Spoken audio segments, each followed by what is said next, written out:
মাত্র 100 টাকায় হাঁসের মাংস এবং চালের রুটি খেতে গিয়েছিলাম। সুন্দর একটা পরিবেশ এবং মেঘলা মেঘলা ওয়েদার, এবং আমার সাথে ছিল শামীম এবং লিখন। তো সব মিলে থাকছে আজকের এই ব্লগটা।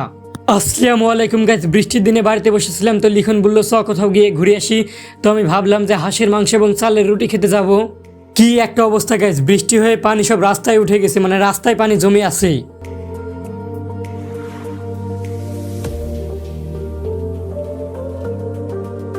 আর এখন আমরা হসপিটালে আছি। তো আমাদের ঘুরতে বের হওয়ার দুটো কারণ, একটা হলো লিখনের ভাগ্নিকে দেখে এবং দ্বিতীয় হলো হাঁসের মাংস এবং চালের রুটি খেতে যাওয়া।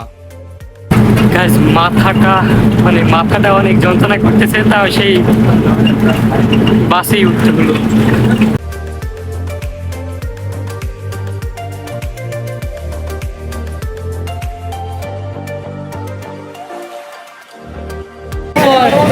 হ্যাঁ থাম।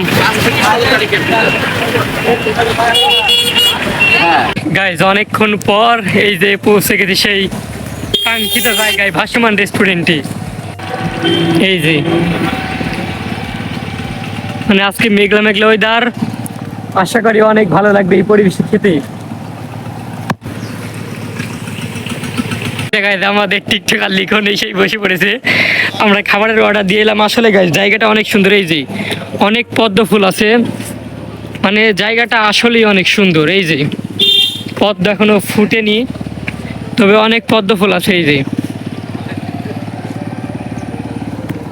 মানে এক কথায় জায়গাটা অসাধারণ, মানে বেস্ট একটা ফিল পাওয়া যাবে এখানে বসে। এই যে টিকটকারের অনেক টাকা হয়ে গেছে, টাকা গুনছে। দেখেন ও চিকেন ফেসলো গাছি একসাথে খাইছিলাম, তোর একটা ভিডিও করে লাইলো লাইলো করে ফেলে। শামীম, খাবার কেমন লাগছে? এত সুন্দর পরিবেশে লিখন ভালো।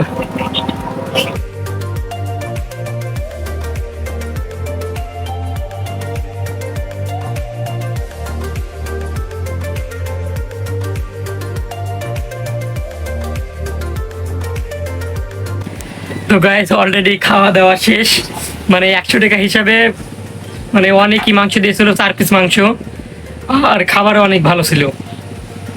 1 2 3। খাওয়া দাওয়া শেষে এখানকার একটা বড় ভাইয়ের সাথে লিখন টিকটক বানাচ্ছিল। বুঝতেই তো পারছেন, টিকটকার যেখানে হিসেবে টিকটক বানাবেই। গাইস এই যে পদ্ম ফুলকে তোলা যাবে কি সেং মাছ।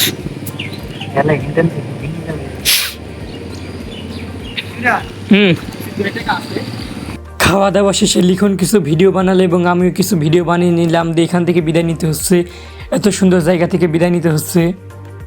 যেতে যেতে প্রাকৃতিক দৃশ্য উপভোগ করছিলাম। তো গাইজ আজকের মতো ব্লগটা এখানে শেষ করছি। সবাই চ্যানেলটি সাবস্ক্রাইব করে দিবেন। আল্লাহ হাফেজ।